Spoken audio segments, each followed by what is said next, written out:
To make a proper stitch, it's crucial that your needle be in the machine right.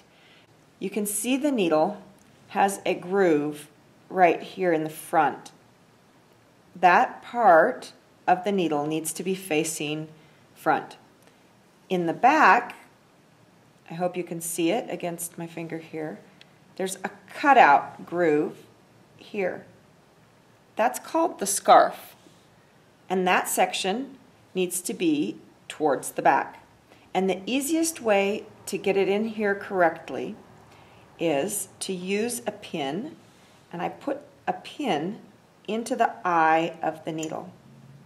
And with that pin, I can put leverage on the needle so that I know it's fully inserted into the shaft. It also can help you make sure you have the eye of the needle facing perfectly forward.